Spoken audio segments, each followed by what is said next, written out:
यानी कि हमारा जो आउटलुक है संसार में किसी भी प्रकार का हो, सबके लिए ये निरपेक्ष उपलब्ध है।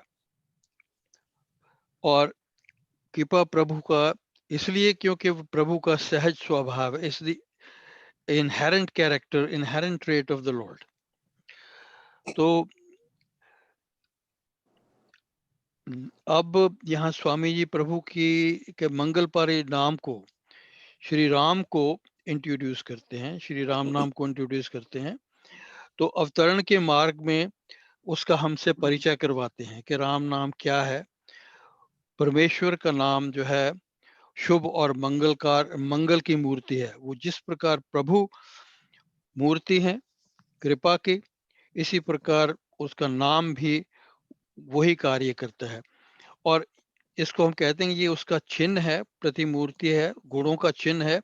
इससे जितने भी हमारे कल्याणकारी कर्म हम करना चाहते हैं इस जीवन में, या व्यक्ति कर सकता है, उनका उदय, उनका प्रारंभ यहीं से होता है।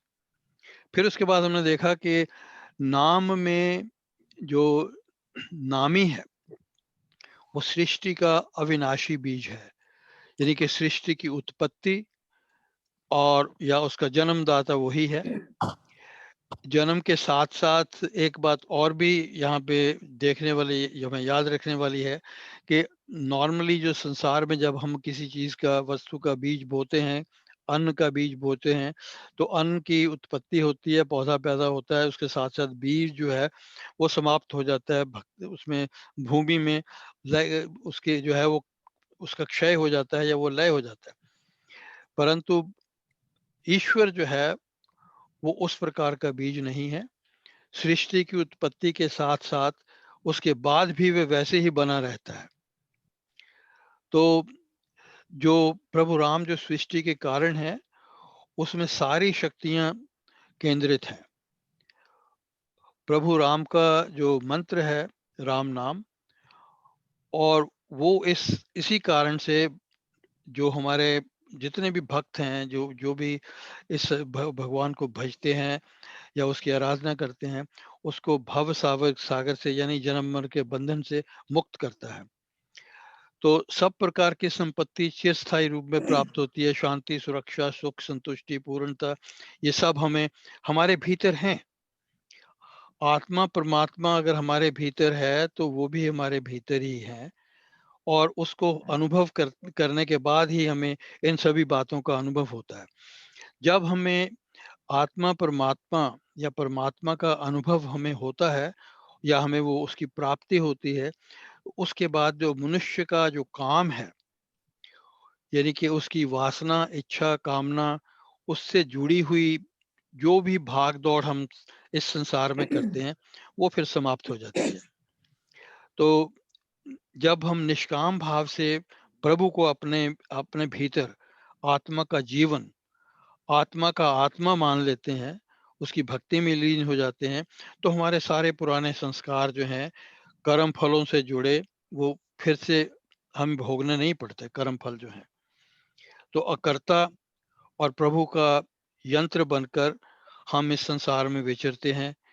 नए संस्कार उनकी उत्पत्ति नहीं होती, पुराने संस्कार हैं वो हम भोगते हैं, लेकिन उनका प्रभाव हम पर नहीं होता, क्योंकि हम अपने आप को शरीर से, भोग सब के सब शरीर से जुड़े हैं, हम अपने आप को शरीर से अलग देखते हैं, तो इसलिए उनका प्रभाव हम पर नहीं पड़ता, और हम उस प्रकार से हम दुखी नहीं होते। और दूसरी बात यह है कि उनको भोगने के लिए हमें किसी और संसार, किसी और लोक में भी जाने की आवश्यकता नहीं पड़ती। तो ये तो था अब तक जो कुछ हमने देखा। और अब हम इसके बाद चौथा जो जो इसका पद है उसकी ओर चलते हैं। Let's start, let's see who is gonna do that please. Kamlesh aunty, हाँ जी, चौथे पद से शुरू करना है। साधक साधन साधिए, समझ सकल शुभ सार, वाचक वाच्य एक है, निश्चित धार विचार। मंत्रमय ही मानिए, इष्ट देव भगवान। देवालय है राम का, राम शब्द गुण खान। तो इसकी हम पहले चौथे पद की चर्चा करते हैं। I hope it's everybody understands it. It's not hard. इसकी थोड़ी सी चर्चा हम वैसे कर चुके हैं पहले, लेकिन still we're going to go in details. साधक साधन साधिए, समझ सकल शुभ सार, वाचक वाच्य एक है, निश्चित धार विचार। तो सकल शुभ सार जो है वह वाचक वाच्य एक है। ये जो है वाचक वाच्य एक है, ये सकल शुभ सार है। अब इसका हम इसका अर्थ भी लेते हैं। साधक, साधक कौन है? जो साधन जुटा लाता है, जो ध्यान अथवा साधना करता है। ठीक है। मिसिंग यू, आई से ओ माय गॉड, कितने दिन हो गए हैं, पता ही नहीं लगता। इंडिया में रह रहे हो या कनाडा में? आप अपना ये प्लीज बंद करेंगे कृपया। सुदेश आंटी, आपके बैकग्राउंड नॉइस आ रही है, प्लीज। हाँ जी, केवल जी, So sorry. that we can move on. Yeah, fine. Busy थी तो कब थोड़ा कम। तो मैंने म्यूट कर दिया उनको। That's fine. वाचक वाच्य एक है, निश्चित धार विचार। साधक कौन है? साधक इस वेरी कॉम्प्लेक्स वर्ड। सिर्फ इतना नहीं है कि जो ध्यान में माला लेकर बैठ जाए वो साधक हो गया। साधक वो है जो ध्यान के या साधना के सारे साधन उनको जुटा लाता है और पूर्ण रूप से अपनी पूरी शक्ति लगाकर मनसा वाचा कर्मणा प्रयत्न करता है, और उसको हम कहते हैं साधक। और उस साधक को जो प्राप्त होता है, जो उसको फल मिलता है, उसको हम कहते हैं सिद्धि। जो कुछ साधक को साधना से प्राप्त हुआ। और साधिए का भाव क्या है? साधक साधन साधिए। साधन मीन्स द मेथड्स, जो हमारे पास करने के लिए जो कुछ भी हम अपने आप से कर सकते हैं, जिन भी साधनों का मीन्स का उपयोग कर सकते हैं, उनको हम कहते हैं साधन। जैसे जप है, ध्यान है, गान है, पाठ है, ये सब के सब साधनों में आते हैं। तो there are lots more, लेकिन I just give you an example so we'll know what it's all about. साधिए means साधन को सफल बनाइए, उसको फलीभूत कीजिए, अपने प्रयत्नों को सफल बनाइए। जो भी हम प्रयत्न करते हैं उसको सफलता की ओर लेके जाइए। एक बात ये हुई। दूसरी बात कहते हैं समझ सकल शुभ सार, वाचक वाच्य एक है। ये दोनों की तरफ जुड़ता है। वाचक वाच्य एक है, निश्चित धार विचार एक बात ये है। उसको समझ समझ सकल शुभ सार, मतलब जो वाचक वाच्य एक है, इसकी दो बातें यहाँ उन्होंने कही हैं कि सकल संपूर्ण रूप से मीन्स सभी अंगों सहित। कल कहते हैं अंग को। तो जितने भी हमारे फैकल्टीज हैं उन सब के साथ शुभ सार है। सार का मतलब होता है जिस्ट, निचोड़। और फल भी कहते हैं उसको, कॉन्सिक्वेंस भी कहते हैं, सारांश भी कहते हैं, प्रीसेप्ट भी कहते हैं, यथार्थ बात भी कहते हैं, और इसको हम एक मूल मंत्र भी कह सकते हैं। वाचक वाच्य एक है, निश्चित धार विचार। तो इस बात को अपने मन के अंदर धारण कर लो निश्चित रूप से कि वाचक वाच्य एक है, प्रभु और प्रभु के नाम में कोई भेद नहीं, और यही जो है एक शुभ सार है, यही शुभ मंत्र है। तो ये तो हुए हमने शब्दों के अब अर्थ देखे। अब इसको हम थोड़ा अब थोड़ा विस्तृत रूप से देखें तो वो यह कहते हैं, हे साधक, इसे समझकर मन में बिठाकर, किसको? कि नाम और नामी एक है, इसमें राई रत्ती भर का भी भेद नहीं है। वाचक वाच्य है, संपूर्ण रूप से कल्याणकारी है, मांगलिक सूत्र है।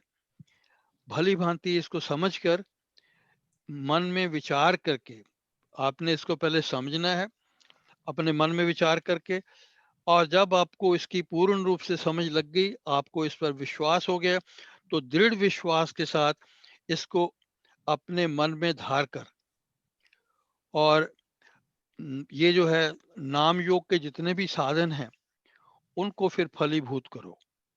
मतलब जो भी साधन नाम योग के ऊपर आधारित हैं, मतलब हमने उनके अभी मैंने आपको 4-5 गिनाए हैं, उसके अंदर आप बाकी भी जोड़ सकते हैं।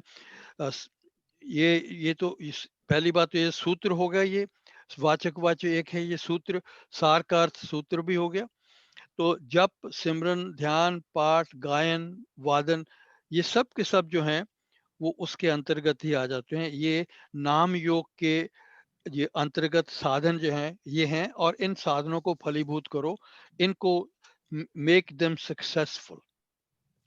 अपने अंतरात्मा के भीतर जो है राम नाम को दृढ़ता से अपनाओ कि नाम और नामी में कोई भेद नहीं है, दोनों के दोनों एक ही है। तो साधक की, जैसे मैंने कही है, साधन जो है वो क्रिया में जितनी भी क्रियाएं हम करते हैं उसमें पाठ, चिंतन, पूजा, जाप, ध्यान और गायन, कीर्तन सभी उसमें जाए। यहाँ तक कि जो हम गोष्ठी करते हैं जिसके अंदर हम भगवान की चर्चा करते हैं, उसके विषय में जानकारी प्राप्त करते हैं, वो भी उसी के अंतर्गत आते हैं। और साधन जो हैं इसको एक और रूप से भी देखा जाता है, जो 2 प्रकार के साधन कहे गए हैं। अगर हम श्रीमद् भगवत गीता में जाएं तो आपको 6ठे अध्याय में देखेंगे 2 प्रकार के साधन हैं, बहिरंग साधन जनरल डिसिप्लिन और अंतरंग साधन स्पेसिफिक डिसिप्लिन। ये जो साधन है, जिन साधनों की हम ऊपर चर्चा कर रहे हैं, पाठ, चिंतन, पूजा, जाप, ध्यान, गायन, कीर्तन, उन सब को फलीभूत करने के लिए ये 2 साधन जो हैं बहुत ही आवश्यक हैं, कि इनके बिना आप इन साधनों के अंदर सक्सेस नहीं, जो सफलता प्राप्त नहीं कर सकते। इसलिए इनकी चर्चा यहाँ पे आवश्यक हो जाती है। तो बहिरंग साधन जो हैं, जो बाहर के, जिनको हमें हर समय प्रतिदिन 24/7 इनका अभ्यास हमारे लिए करना आवश्यक है और करना चाहिए। पहला जो है वो उसको हम उसकी चर्चा कर चुके हैं, आत्म कृपा, सेल्फ कॉन्फिडेंस। अपने ऊपर हमें इस बात का विश्वास होना चाहिए कि जो साधन हम क्रियाएं करने जा रहे हैं या कर रहे हैं उनमें हमें अवश्यमेव सफलता प्राप्त होगी। अपने ऊपर ये सेल्फ कॉन्फिडेंस होना चाहिए। और दूसरा है सेल्फ एफर्ट, प्रयत्न करना, पुरुष प्रयत्न जो है वो आवश्यक है, क्योंकि यदि हम इन क्रिया करने के लिए प्रयत्न नहीं करेंगे तो हमें सफलता की प्राप्ति नहीं हो सकती। क्योंकि प्रयत्न के बिना, विदाउट एफर्ट, कुछ भी आपको प्राप्त नहीं होता। कहते हैं कि रोने के बिना तो माँ भी दूध नहीं देती। तीसरा है इसके अंदर मन, बुद्धि और शरीर, इंद्रिय संयम सबका, उसको हम कहते हैं सेल्फ कंट्रोल। वो भी सबके लिए बहुत बहुत ही आवश्यक है। अगर हमारा मन के ऊपर नियंत्रण नहीं है, हमारा शरीर और इंद्रियों पर नियंत्रण नहीं है, तो ये जो ध्यान जाप जो है ये क्रिया हम नहीं कर पाते, इसके अंतर्गत हमें सफलता प्राप्त नहीं होगी। और फिर इसके बाद जो चौथा है समत्वम, अपने मन को सदा एकता एक एक एक एकता में रखना, put keep your mind in equipoise, balance रखना, अपने मन के अंदर संतुलन में रखना, यह आवश्यक है। तो ये जो 4 हो गए बहिरंग साधन, जो हमें हमेशा, ये सिर्फ हमारे आध्यात्मिक क्षेत्र में इसकी आवश्यकता नहीं है, हम अपने जीवन में भी कोई भी अपना काम करते हैं, हमारे संसारिक काम है, लौकिक काम है, जो अपने हमारे डेली जो प्रतिदिन का जीवन है उसके साथ जुड़े हुए हैं, उनमें भी इन चारों के चारों, ये जो 4 साधन है, इनकी उतनी ही आवश्यकता है।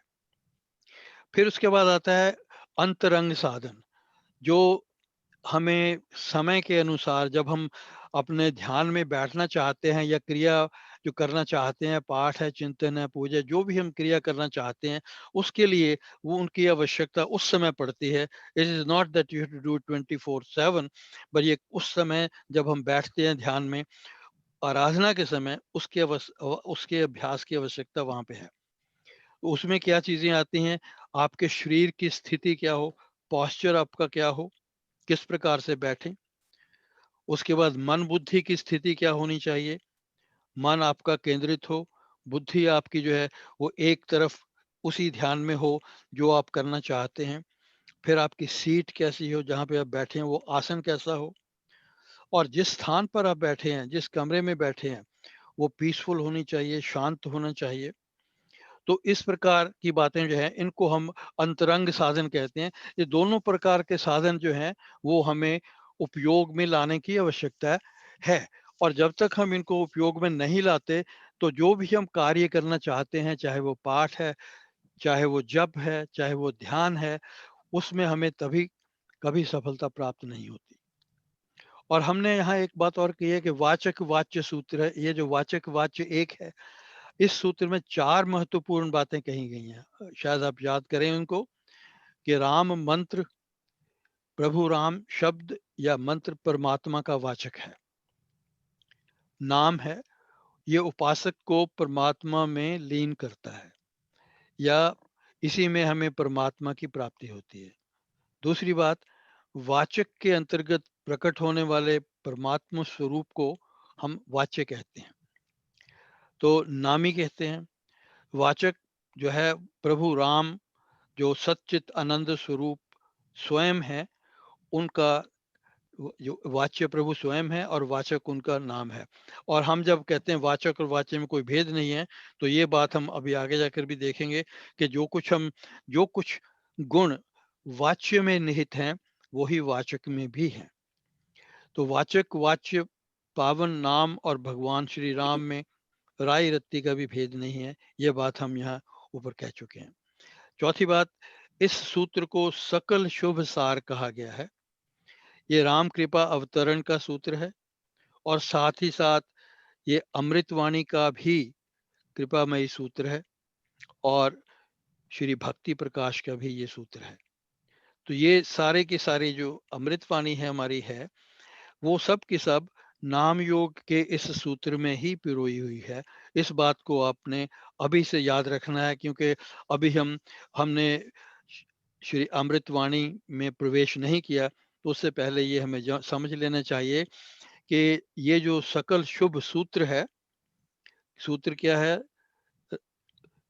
वाचक वाच्य एक है, या नाम योग का ये सूत्र है, इसके ऊपर हमारी अमृतवाणी आधारित है। तो नाम में नामी को श्रद्धा और विश्वास के साथ बसाकर नामी का ध्यान करेंगे तो अंतर्मुखी स्थिति में हमें राम शब्द में ही प्रभु राम का साक्षात्कार हो जाएगा। तो ये बातें जो हैं हमने इसमें अभी पढ़ ली हैं। तो ये एक वाचक वाच्य सूत्र जो है, इसको हम पूजा की विधि भी कहते हैं, कि राम कृपा अवतरण संपूर्ण रूप से सर्व गुणों के साथ उसमें समाहित है। तो ये जो मेथड जो है पूजा का, ये सुगम है, संभव है और सरल है। और इसको हम राम नाम को ही प्रभु राम का धाम मानते हैं। इसके माध्यम से, उसके धाम से पूजा, जप, ध्यान, चिंतन, पाठ, गायन इत्यादि सभी की जाती है। और उसकी एकता को हम सदा अपने हृदय में बिठाए रखें। अगर हम उस एकता को अपने हृदय में बिठाए रखेंगे, तभी हम राम नाम को वही आदर सम्मान दे सकेंगे जो हम प्रभु राम को देते हैं। तो इसका अनुसरण करना हमारे लिए आवश्यक है। तो ये हमारा अमृतवाणी का एक ये मूल रूप है। तो इसमें स्वामी जी कई जगह पे लिखते हैं, वाचक वाच्य एक है, यही नाम की टेक है, पूजा की विधि एक है, राम हमारा एक है। नाम, वाचक नाम सुनाम है वाचक हरि नाम, हरि आप वाचक में मिलते प्रभु, हर कर सारे पाप। तो यही बात वो अमृतवाणी के 8वें पद में सबसे, अभी अभी हम अमृतवाणी गए नहीं, लेकिन I just give you a teaser here. उसमें कहते हैं, राम नाम जप हे मना अमृतवाणी मान, राम नाम में राम को सदा विराजित जान। तो ये बातें जो हैं वो बार बार हमारे सामने रख रहे हैं, हमें हमारे सामने दोहरा रहे हैं कि प्रभु राम को वाचक वाच के मंगलमय सूत्र में याद रखें।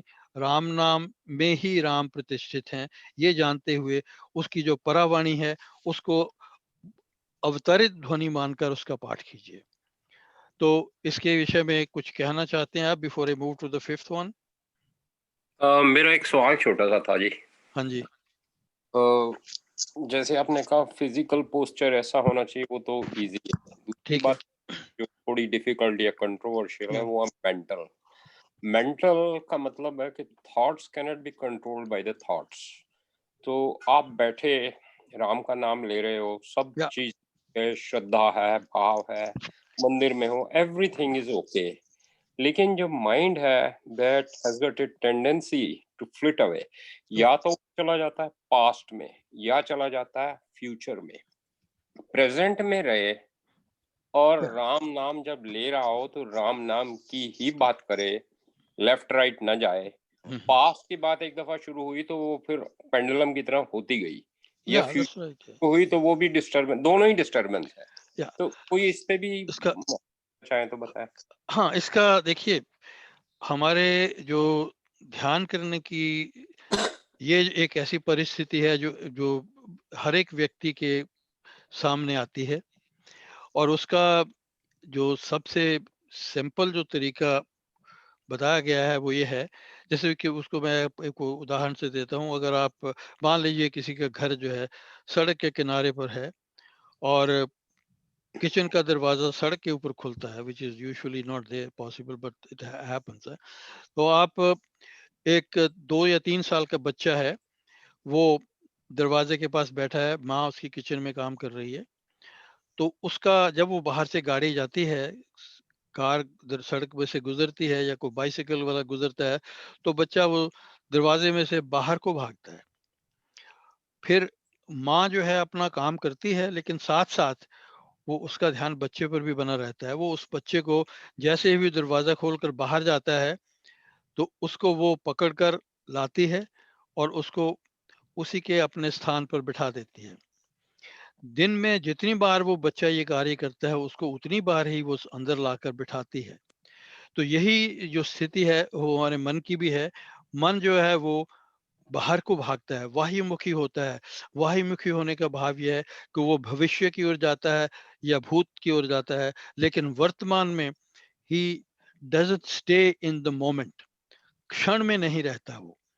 और उसको भी पकड़कर आप उसको लाइए। You don't have to be angry, you don't have to be upset. उसको मोड़कर वहां लाइए, और कुछ क्षणों के बाद या कुछ दिनों के बाद आप ये देखेंगे कि मन को ये बात समझ आ जाती है कि he is not suppose to, और it is not suppose to do what it is doing.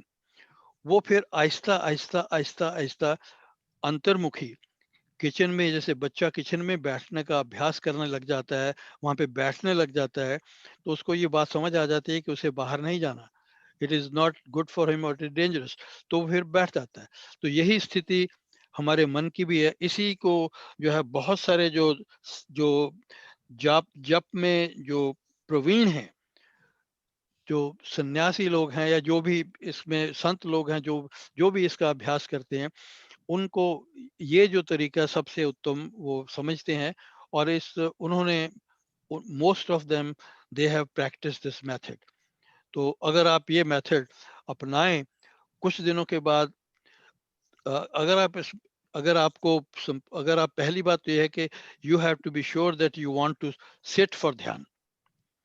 अगर आपके अंदर ये माइंड आपका पक्का है कि आपने ध्यान में बैठना है, तो नेचुरली फिर आप मन को जो है वो नियंत्रित करेंगे। You will you will have that ankush on the mind. दो उसको मेरा चीजें just wanted to add couple thing here. दो चीजें बड़ी नेचुरल तरीके से हमारे शरीर में काम करती हैं। एक तो जो हमारे हृदय की धड़कन है वो, और एक सांसों की माला। तो अगर कई बार कहा जाता है कि जैसे नहीं कहीं ध्यान लग रहा, और कीप कंटिन्यू प्रैक्टिसिंग ऑन, सांसों के ऊपर ध्यान रख के राम राम का जाप, पहले राम राम भी नहीं करो, पहले सांसों को नियंत्रण कर लो, सांसों पे ध्यान रख के प्रेजेंट मोमेंट में आ सकता है, और फिर धीरे धीरे उसी सांसों के ऊपर राम राम भी कर सकते हो, आती जाती श्वास के ऊपर राम नाम या की माला कर सकते हो। दैट्स और राइट या ऐसी दूसरा है कि हृदय की धड़कन, कि हृदय की धड़कन को पूरा कंसंट्रेट होके अगर हम लोग उसको सुनने की कोशिश करें, तो उससे भी हम लोग प्रेजेंट मोमेंट में आ सकते हैं और उसी धड़कन के ऊपर राम नाम की ध्वनि को गुंजा सकते हैं। तो ये एक छोटा सा वांटेड टू ऐड। So आप इन थैंक यू विपिन जी। केवल जी, हाँ जी केवल जी, हाँ जी एक छोटी सी एग्जांपल और दूंगा। हाँ जी अगर आप किसी ऊंची बिल्डिंग में रहते हैं या और हवाई जहाज आते जाते रहते हैं, तो कुछ दिन तो उस आवाज से आप परेशान होते हैं, और फिर कुछ समय बाद आपको पता ही नहीं चला कि कोई हवाई जहाज आया है, या because you become used to it. या सेम वे किसी घोड़े को सजाना है, आपने उसके ऊपर बैठना है, वो आपको बैठने नहीं दे रहा, नो तो आप सजाएंगे कैसे उसको? बाय प्रैक्टिस, धीरे Yeah. धीरे धीरे, फिर वो घोड़ा समझ जाता है अब मेरा कोई चारा नहीं है, या अब तो मुझे जो है इनकी बात माननी पड़ेगी। या तो वही हमारे दिल की बात है, या मस्तिष्क की बात है, उसको साधना है। या दैट्स राइट।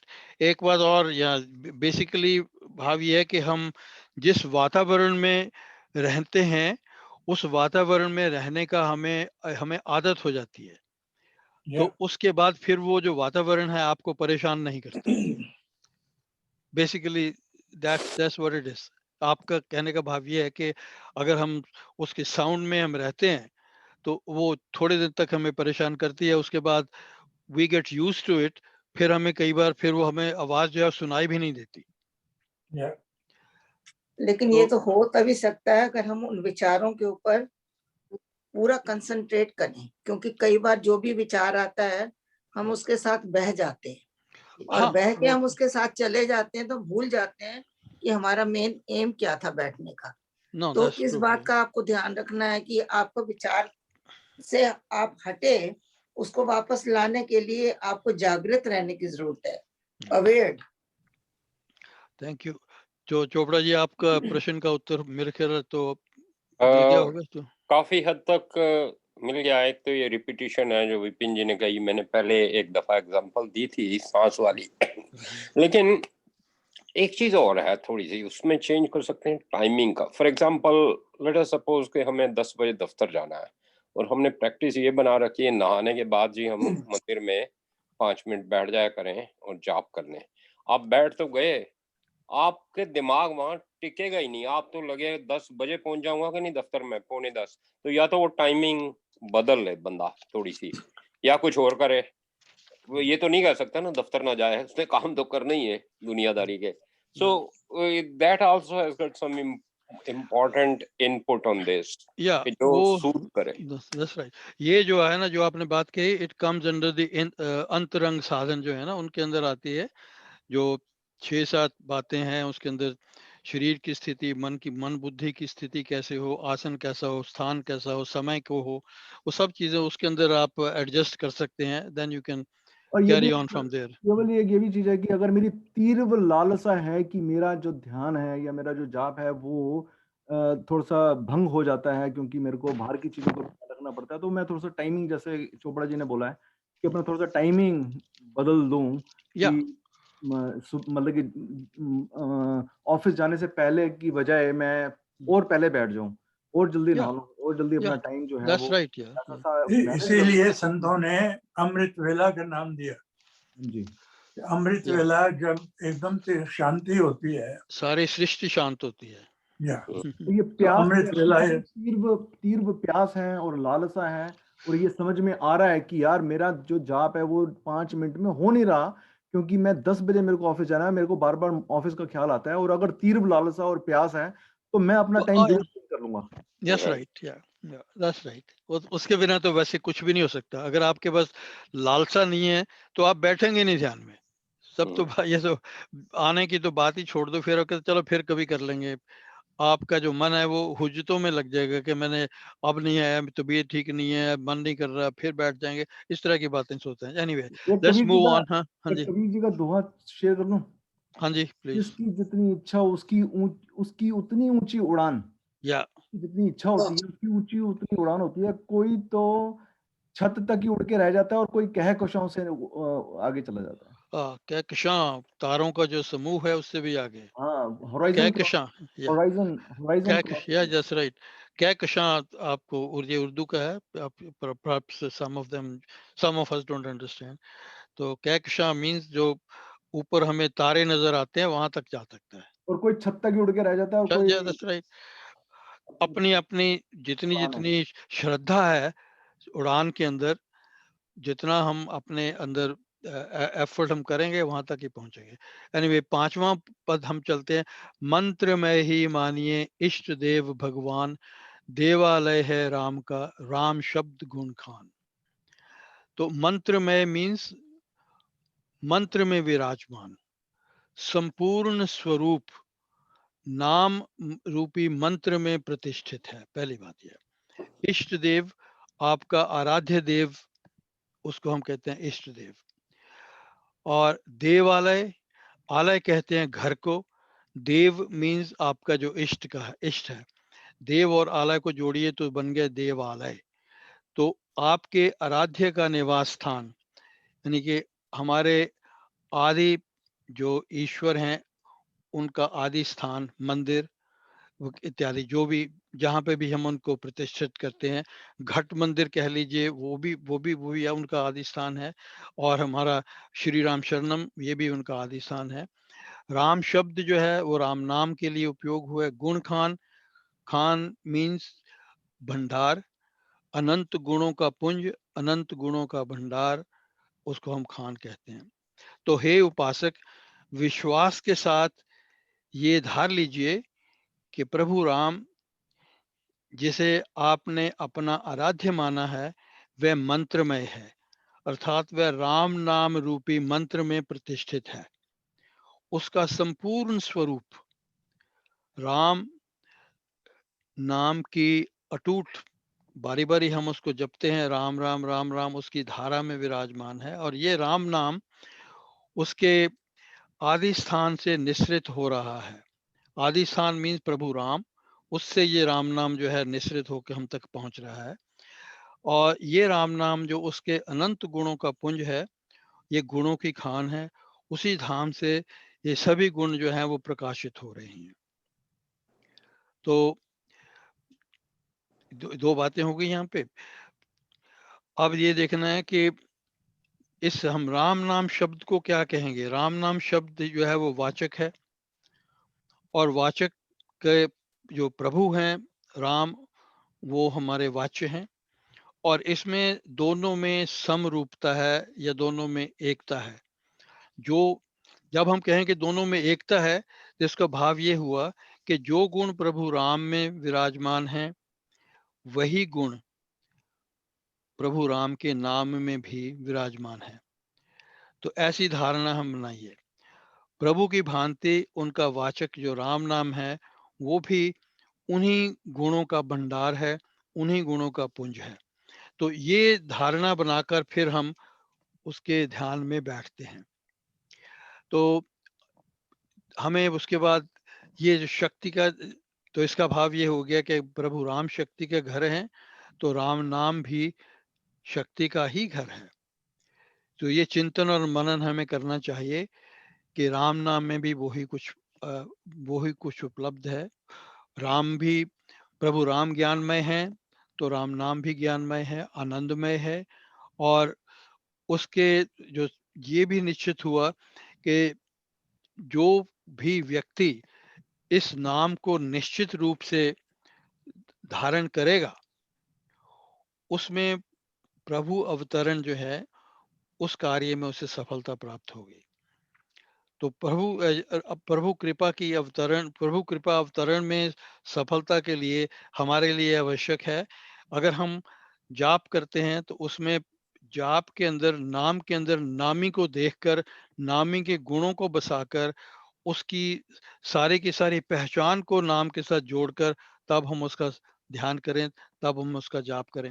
ये जाप का वैसे भी एक नियम है कि जब तक हम जाप करते समय प्रभु राम के अंदर, प्रभु के नाम के अंदर उसके गुणों को हम इन्वोक नहीं करते, तब तक हमें उसमें सफलता प्राप्त जो है वो नहीं हो सकती। आपने अगर ये बात जो है अमृतवाणी से हमें बिल्कुल प्रत्यक्ष सिद्ध होती है, क्योंकि यहाँ के जब हम अमृतवाणी का पाठ करना शुरू करते हैं उससे पहले प्रातः पाठ की जो है उसके लिए स्वामी जी ने हमारे लिए प्रातः पाठ जो है वो इसके दिया है। This is a very scientific thing to do, क्यों दिया है प्रातः पाठ, आप इसके बारे में सोचिए, why it is there, can anybody say that, think about it. क्योंकि उसके वो एक प्रातः पाठ क्यों दिए गए हैं? भाव बन जाते हैं उससे, हाँ, हमने राम नाम के साथ पहले उसके जो गुण हैं उनको हमने जोड़ना है। जोड़ लेते हैं। परम पुरुष, दयालु, देवाधिदेव, और ये सारे के सारे जो उन्होंने गुण यहाँ पे वर्णित किए हैं उसको हम जोड़ें। सभी गुणों को जोड़ सकते हैं, ठीक है, अगर सभी को नहीं जोड़ सकते तो एटलीस्ट उसमें से एक गुण आप अपना लीजिए। परम सत्य है, प्रकाश रूप है, परम ज्ञान आनंद स्वरूप है, सर्वशक्तिमान है, एकैव अद्वितीय परमेश्वर है। जो कुछ भी आप इसमें से जोड़ना चाहें उसे जोड़ लें। और जोड़ने के बाद, ये जोड़ने का भाव ये नहीं है कि आपने कह दिया और वो जुड़ गया। अपने भीतर इस बात का एहसास हो, अनुभव हो कि हम जिसका चिंतन कर रहे हैं, राम नाम जो है वो ये प्रभु हैं। तो वो करने के बाद अगर हम जाप करेंगे या कोई भी प्रक्रिया करेंगे, पाठ करेंगे, गान करेंगे, तो हमें सफलता जो है वो निश्चित है। उसके हमें कोई कभी ऐसा हो नहीं सकता कि उसके हमें सफलता जो प्राप्त ना हो। तो मंत्र में ही मानिए इष्ट देव भगवान, मतलब वो मंत्रमय है, मतलब उस मंत्र में भगवान जो है प्रतिष्ठित है। भगवान प्रतिष्ठित होने का मतलब उसके गुण जो हैं उसके अंदर वो गुण प्रतिष्ठित हैं। राम शब्द जो है इसलिए वो गुणों की खान है। तो उन गुणों को याद करके फिर हम जाप करें तो then success is all yours. हाँ जी, छठा पद चलिए प्लीज somebody। किरण आंटी आप हो या हाँ जी, मैं करती हूँ। राम राम। अगर कोई प्रश्न है तो कह दीजिए, because we won't, we don't want to make it a very long thing, but just a short one if somebody has it, otherwise we'll move on. I think everything was simple and clear। हाँ जी, शुरू करिए जी हाँ आप। जी, हाँ जी। राम नाम आराधिए, भीतर भर ये भाव, देव दया अवतरण का धार चौगुना चाव, मंत्र धारना यो कर, विधि से लेकर नाम, जपिए निश्चय अचल से, शक्ति धाम श्री राम। एक और भी 8वां भी पढ़ लो आंटी। ओके। यथा वृक्ष भी बीज से, जल रज ऋतु संयोग, पाकर विकसे क्रम से, त्यों मंत्र से योग। Thank you. हाँ जी, छठा पद चलिए। राम नाम आराधिए, भीतर भरिए भाव, देव दया अवतरण का धार चौगुना चाव। भीतर भर ये भाव, इन भावों को अपने भीतर बसाकर राम नाम का आराधन कीजिए।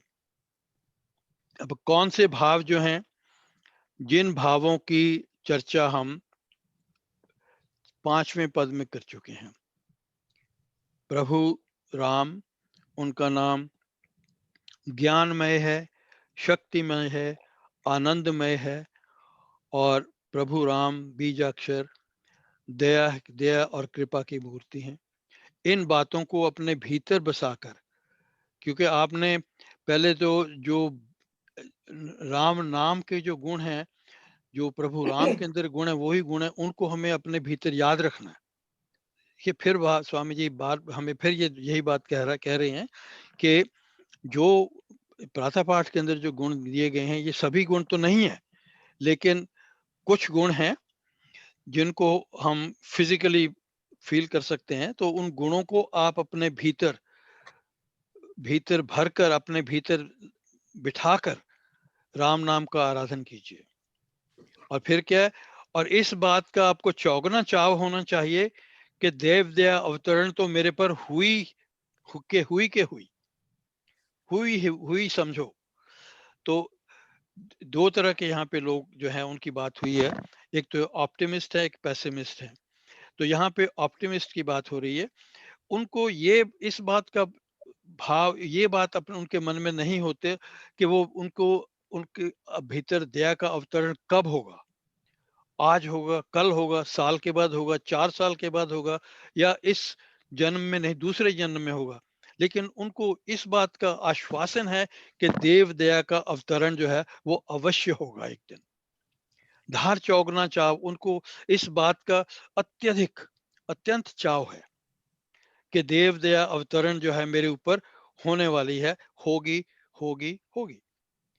तो ये कहते हैं, हे साधक, उपरोक्त भावों को, यानी कि उपरोक्त भाव कौन से हैं? ये वाचक प्रभु का मंदिर है, वाचक वाच्य एक है, और वाच्य जो है, वाचक और वाच्य दोनों में एक ही गुण है, ज्ञानमय है, शक्तिमय है, आनंदमय है, और सर्व संतुष्टि देने वाला है, संपूर्णता देने वाला है। तो ये सभी गुणों को, भावों को अपने अंतःकरण में जो है वो बसा लीजिए, अपने हृदय में धारण करके राम नाम का आराधन कीजिए, इस विश्वास और अत्यंत उत्साह के साथ कि मेरे आराध्य प्रभु राम अपनी उत्कृष्ट कृपा रूप में अवश्य में मेरे भीतर अवतरित होंगे, मुझे इस बात का अनुभव होगा।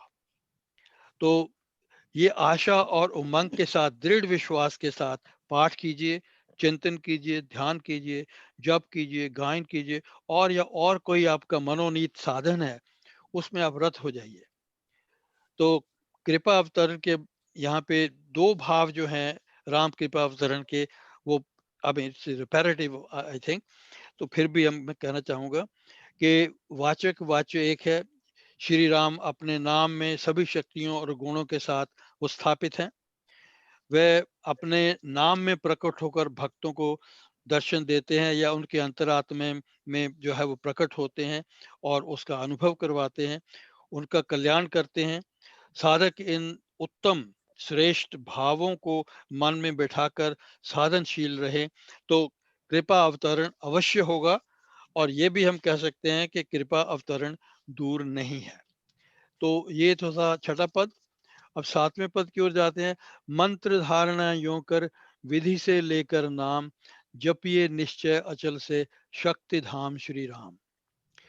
तो मंत्र धारणा, धारणा मीन धारण करने की क्रिया, धारणा का अर्थ संभालने से भी होता है और सुरक्षित रखने से भी होता है।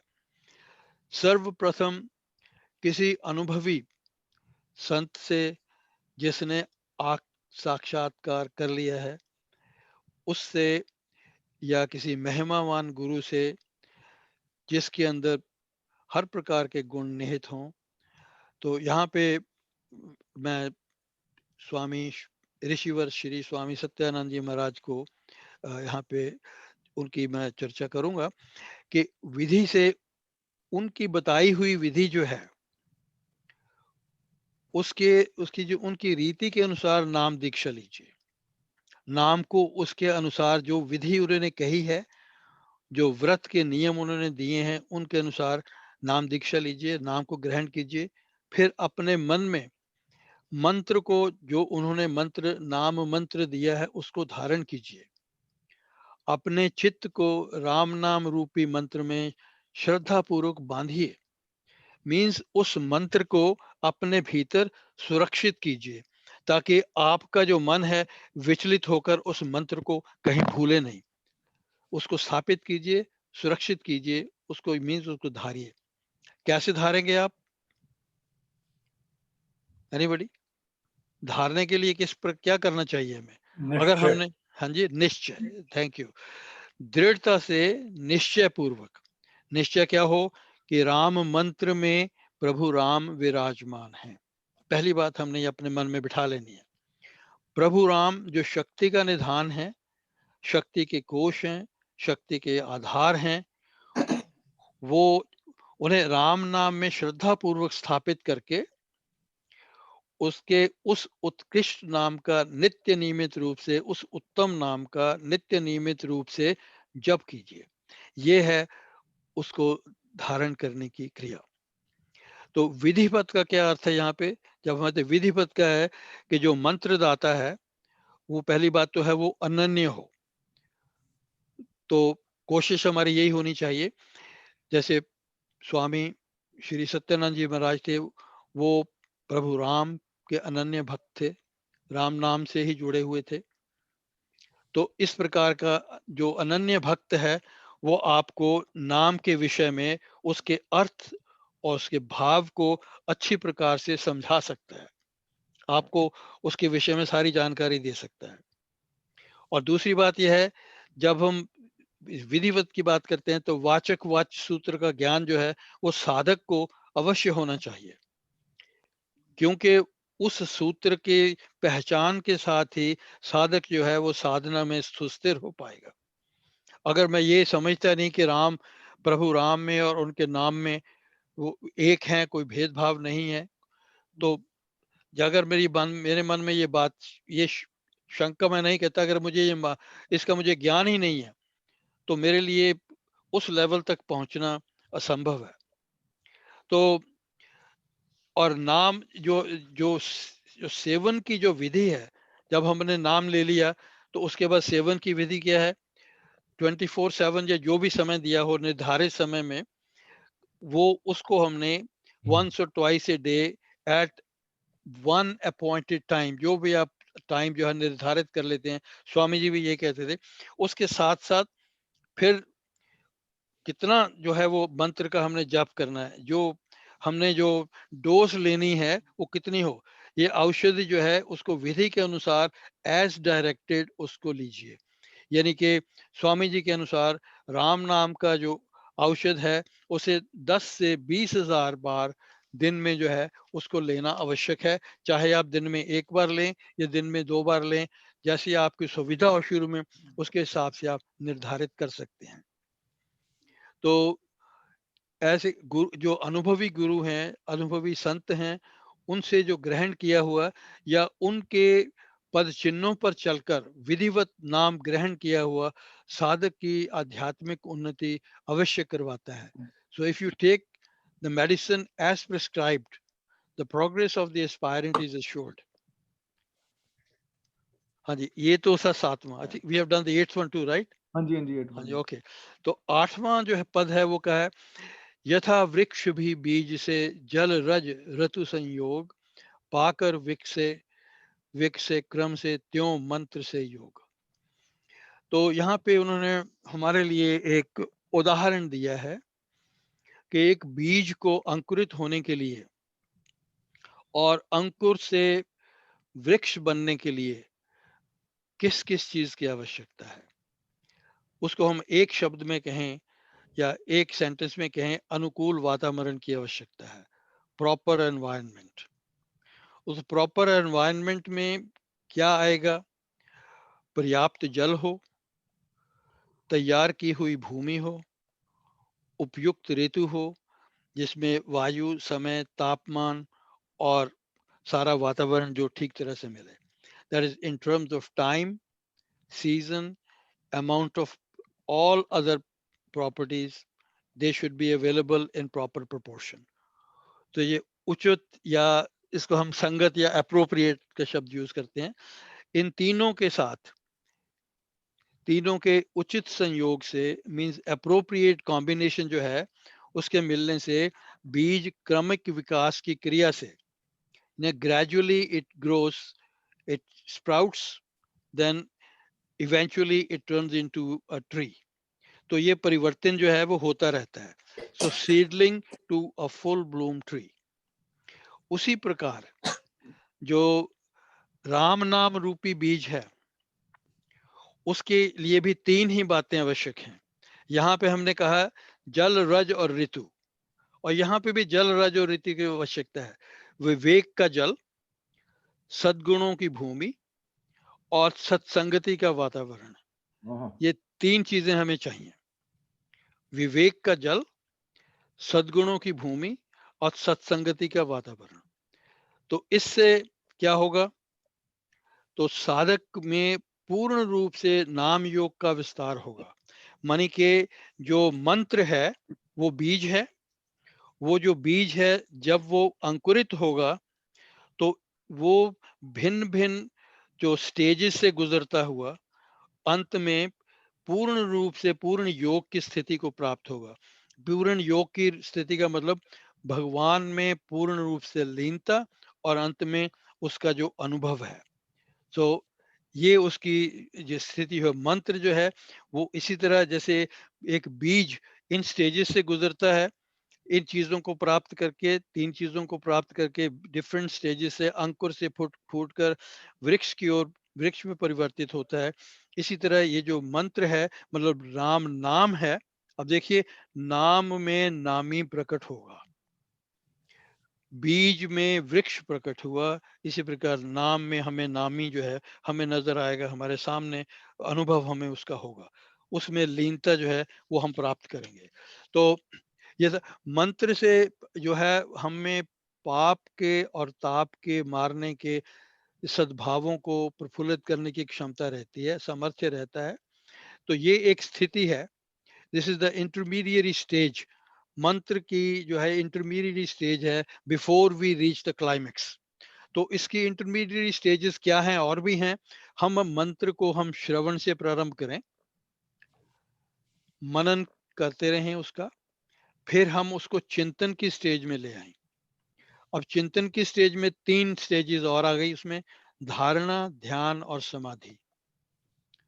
तो जब मंत्र से हमें ये सब कुछ प्राप्त होता है, तो इन सभी स्टेजेस को हम श्रवण, मनन, चिंतन, जिसमें धारणा, ध्यान और समाधि की जो स्टेजेस हैं, इसको हम कहते हैं मंत्र योग।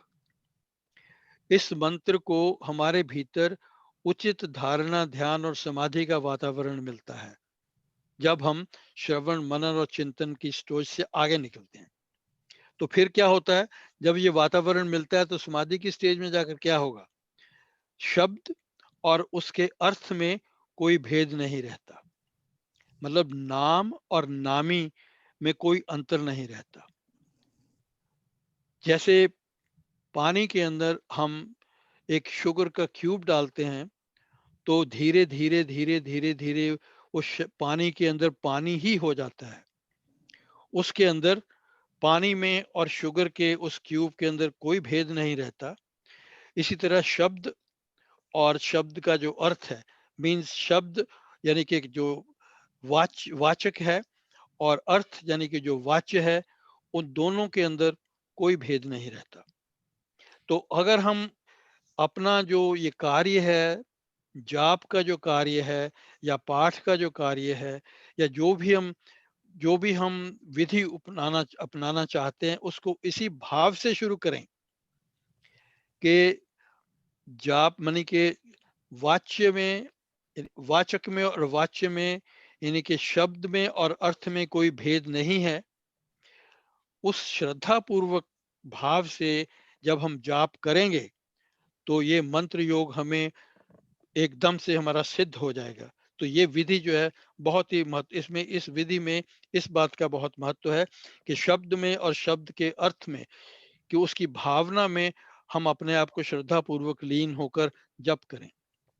तो अंत की जो स्टेज है उसको हमने पहले अनुभव कर लिया, then we move on, the answer will be, I mean the achievement would be dramatic, quick and lasting. तो ये तो था 8वां पद। राम राम के गुणों से योग तभी हो सकता है जब हम उसको जाप करेंगे और उसको वाचक वाच्य सूत्र मान के करेंगे।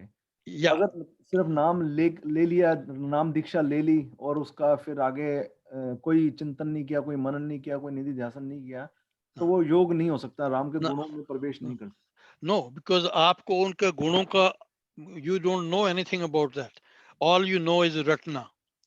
रटने से कभी कोई काम सफल नहीं होता, उसके लिए आपको उसको समझने की आवश्यकता है, तो ज्ञान की आवश्यकता है। यहाँ पे श्रवण, मनन और जो चिंतन की हम बात करते हैं, ये जो तीनों स्टेजेस है, पहली 2 एटलीस्ट श्रवण और मनन जो है वो ज्ञान की प्राप्ति से जुड़े हुए हैं, प्रभु के विषय में, आत्मा के विषय में, परमात्मा के विषय में, उसके स्वरूप के विषय में हमें ज्ञान जो है वो प्राप्त करना चाहिए, ज्ञान हमें होना चाहिए।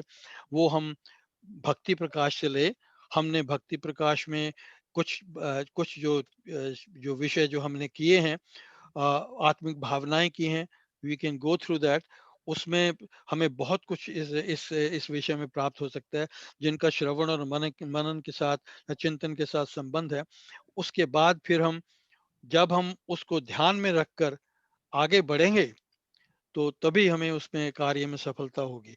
तो हम किसी भी व्यक्ति को ये नहीं कहना चाहिए कि आप बैठ के राम राम राम राम जप करें। नो, उसको जप करने के लिए उसके लिए ज्ञान की जो है, प्रभु के स्वरूप के विषय में ज्ञान की आवश्यकता बहुत अनिवार्य है, जरूरी है।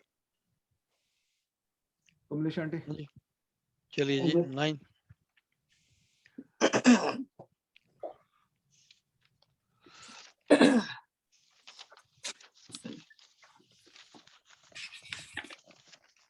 राम नाम आराधे। नौवां आंटी, 9वां और 10वां करना है। Yeah, that's it. Sorry I am sorry.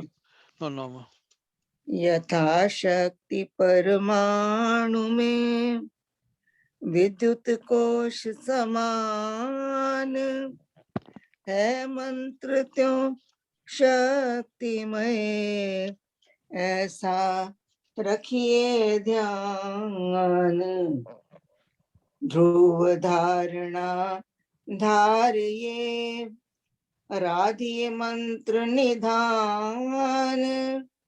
Hari कृपावतरण का पूर्ण रखिए ज्ञान। ध्रुव धारणा धारिये राधिये मंत्र निधान। हरि कृपा अवतरण का पूर्ण रखिए ध्यान, पूर्ण रखिए ज्ञान।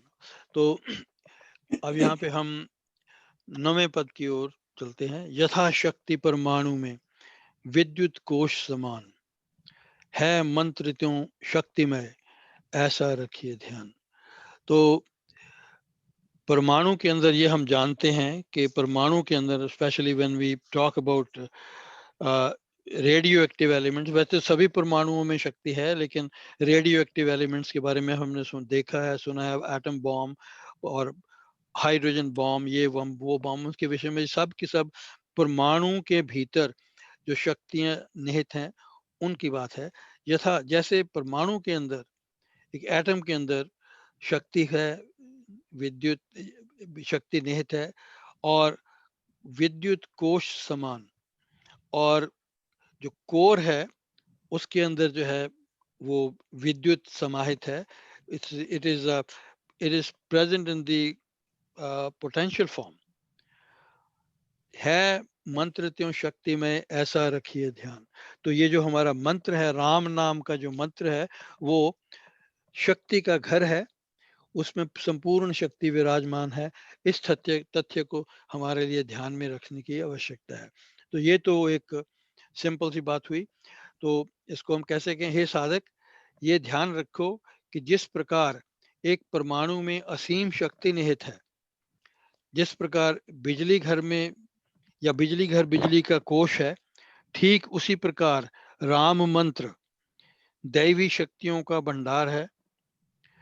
ये राम मंत्र प्रभु राम की सभी शक्तियों का सर्वश्रेष्ठ केंद्र है, यानी कि सभी शक्तियां उसमें छिपी हुई हैं। और मैंने यूज शब्द किया है छिपी हुई हैं, उसको भी हम थोड़ा आगे उसका अर्थ देखते हैं।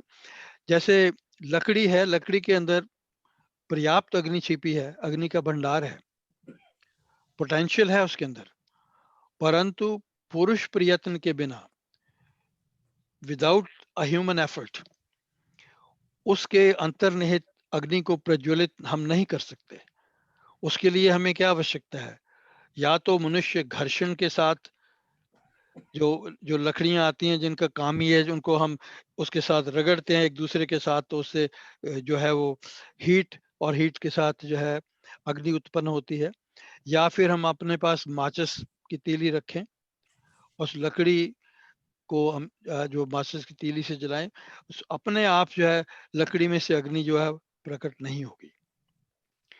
उसी प्रकार जो नाम मंत्र है या पुरुष प्रभु राम की दैवी शक्तियों का भंडार है, हर प्रकार की क्षमता है। तो नाम जो है उनमें जप, ध्यान, सिमरन और भी जो विधियां हैं, उनके बिना हम उस क्षमता को वास्तविकता में प्रकट नहीं कर सकते, उसका हम लाभ नहीं उठा सकते। तो प्रभु के राम नाम में सब प्रकार की शक्तियां हैं, लेकिन अगर अब तक हम उस नाम का जो है वो अपना ह्यूमन एफर्ट नहीं करेंगे, पुरुष पुरुषार्थ नहीं करेंगे, प्रयत्न नहीं करेंगे, जाप नहीं करेंगे, ध्यान सिमरन और जो जितने भी हमारे पास साधन है उपयोग में नहीं लाएंगे, तो उससे हमें कोई लाभ नहीं। मंत्र को फलीभूत होने के लिए उचित वातावरण का मिलना आवश्यक है, वो उनकी बात हम पहले कर चुके हैं। शब्द का जाप और उसके अर्थ की भावना में लीन होना ये भी अनिवार्य है, ये भी हम उसकी बात भी हम कर चुके हैं। तो ये तो हुई इस 9वें पद की। अब हम 10वें पद की ओर चलते हैं। ध्रुव धारणा धारिये राधिये मंत्र निधान, हरि कृपा अवतरण का पूर्ण रखिए ज्ञान। ध्रुव, ध्रुव क्या है? स्टेडफास्ट, जो पोल स्टार है जिसको ध्रुव तारा कहते हैं, वो उसकी जो पोजीशन है ये हमारी जो कॉन्स्टलेशंस के अंदर जहां पे भी वो स्थित है, वो सदा वही रहती है, वो कभी नहीं बदलती। तो उसकी जो उसकी तरह, उस पोल स्टार की तरह हमारी जो जो पोजीशन है, धारणा जो है, वो भी उसी तरह से जो है स्टेडफास्ट होनी चाहिए, दृढ़ होनी चाहिए। धारणा, इसका हम पिछले 2 श्लोकों के बाद चर्चा कर चुके हैं। धारण करने की क्रिया अटल विश्वास के साथ, धारणा मतलब धारण करना, मन में बिठाना, व्यक्तिगत विश्वास को मन में दृढ़ता से धारण करना, सो दैट इज कॉल्ड धारणा। मंत्र निधान, मंत्र जो निधान है, जो संपूर्ण समृद्धि और ऐश्वर्यों का भंडार है। भंडार कहते हैं, निधान को कहते हैं भंडार को। संपूर्ण सिद्धि और ऐश्वर्यों का भंडार है। राधिये, राधिये मीन्स आराधिये। हरि कृपा अवतरण, राम कृपा अवतरण, यानी कि प्रभु राम की कृपा का हृदयस्थ होने का भाव, हमारे हृदय में केंद्रीय होने का भाव, हमारे के एकीभूत होने का भाव। पूर्ण रखिए ज्ञान, तो संपूर्ण ज्ञान, उसके रहस्यों को, उसके रहस्यों का जो ज्ञान है वो भी हमें होना चाहिए। अब वो कहते हैं धारण ये है राधीय मंत्र, हरि कृपा अवतरण का जो कुछ हमने जो 9वें पद में कहा है कि जो परमाणु है, विद्युत कोश है, सब प्रकार की शक्तियां हैं, ऊर्जा है, समाहित है, उसी प्रकार राम मंत्र भी अनंत शक्तियों का जो भंडार है। इसमें जो पद में कही गई जो बातें हैं, उनको उनके अंदर व्यक्तिगत विश्वास को ध्रुव तारे की भांति दृढ़ कीजिए और निश्चल बना लीजिए। निश्चल बनाने के बाद राम मंत्र को, जो प्रभु राम का समस्त शक्तियों का और ऐश्वर्यों को भंडार है, उसकी आराधना करो। और जब हमने कहा कि राम कृपा अवतरण के रहस्यों का भी पूर्ण ज्ञान रखिए, रहस्यों का भाव क्या है इसकी? Anybody can tell me anything about that? Ram कृपा के रहस्य क्या है? अब देखिए, इसकी चर्चा हम यहाँ नहीं करेंगे क्योंकि ये अमृतवाणी का भी एक विषय है। अमृतवाणी की, इसको हम सप्तपदी भी बोलते हैं। इसमें अमृतवाणी के पद जो हैं 69 to 75, अगर आप खोल कर देखें तो वहां पे राम कृपा के रहस्यों की चर्चा है। इन 7 पदों के अंदर रहस्यों पर प्रकाश डाला गया है ताकि हमारा विश्वास और भी दृढ़ और परिपक्व हो जाए, साथ ही साथ हमारे ज्ञान में भी वृद्धि हो। तो अब अगर आपके अमृतवाणी की पुस्तक है तो आप उसमें खोल के देखिए 69 to 71 जो है, 75 जो है, उसमें किस किस बात की चर्चा वहां पे की गई, कौन कौन से रहस्य का उन्होंने हमारे सामने जो है सामने प्रकट किए हैं, खोले हैं। तो ये चीज हमारे लिए, क्योंकि मैंने अब यहाँ पे इसको अब इसलिए नहीं इसकी चर्चा कर रहे क्योंकि हमने इसकी चर्चा अमृतवाणी में भी करनी है। अब देखिए, जैसे इसको एक आधे पद की मैं बात यहाँ पे करूंगा, not that I am gonna discuss it but just to let you know what it is all about. तो 69 पद जो है उसमें क्या कहा गया है, उसमें लिखते हैं, मांगू में राम कृपा दिन रात, राम कृपा हरे सब उत्पात। और रहस्य क्या खोला यहाँ पे, राम कृपा लेवे अंत संभाल, राम प्रभु है जन प्रतिपाल। तो एक बात तो ये उन्होंने कही है।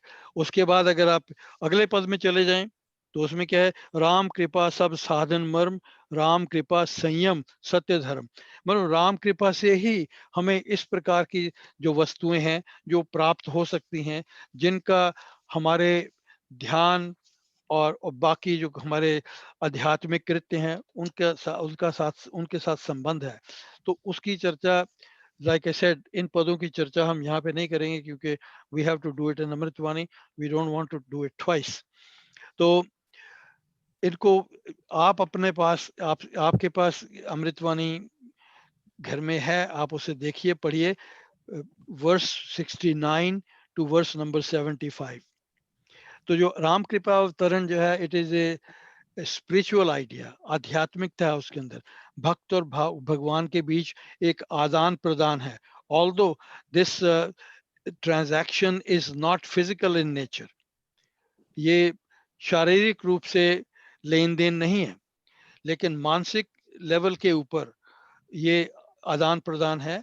राम कृपा का जो अनुभव है ये बहुत ही रहस्यमय है, गूढ़ है, और इस बात को हमें याद रखना चाहिए कि ये रहस्य क्या हैं, और इनसे जब हम इन रहस्यों को समझ लेंगे तो हमारा जो मन है ध्यान के अंदर और भी जो है दृढ़ता से परिपक्व हो जाएगा।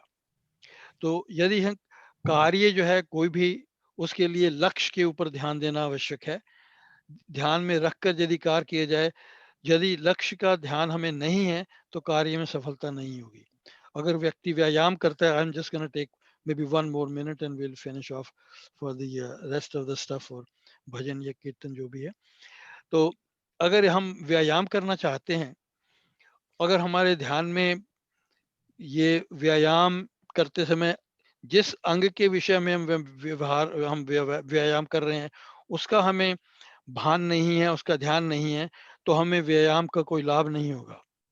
तो इट विल बी लाइक मन को केंद्रित करने किए बिना और बिना विश्वास के यदि हम करें, तो स्वामी जी के शब्दों में नशे निचोड़ने के अलावा ये और कुछ नहीं है। तो लाभ लेने के लिए आवश्यक है हरि कृपा अवतरण का ध्यान रखना, उस बात को मन में धार कर फिर जब हम जाप करेंगे तभी हमें उसका लाभ होगा, अनन्यता के साथ करने से लाभ होगा। तो मैं फिर दोहरा दूं, हमें चाहिए कि अमृतवाणी के पद 69 to 75 जो हैं उनको अच्छी प्रकार से उनका भावार्थ समझें, उन्हें राम कृपा अवतरण के साथ जोड़ें और अपने ज्ञान की वृद्धि करें, तो ही हमें अधिकतम लाभ जो है वो हो सकता है। तो हमको इसको यहाँ पे विराम देंगे। बाकी के जो 4-5 पद बचे हैं, 4 पद मेरे ख्याल बचे हैं, नो 11 to 16, 6 हैं, उनकी चर्चा हम अगली बार करेंगे। आई नो इट्स एक लाभ मैं गिना दूं। हाँ जी कहिए। आनंद और शांति हाँ जी की प्राप्ति, या ये इसका लाभ है, आनंद और शांति। या आपके मन में हमेशा शांति रहेगी और आप हमेशा आनंद पूर्वक रहेंगे। या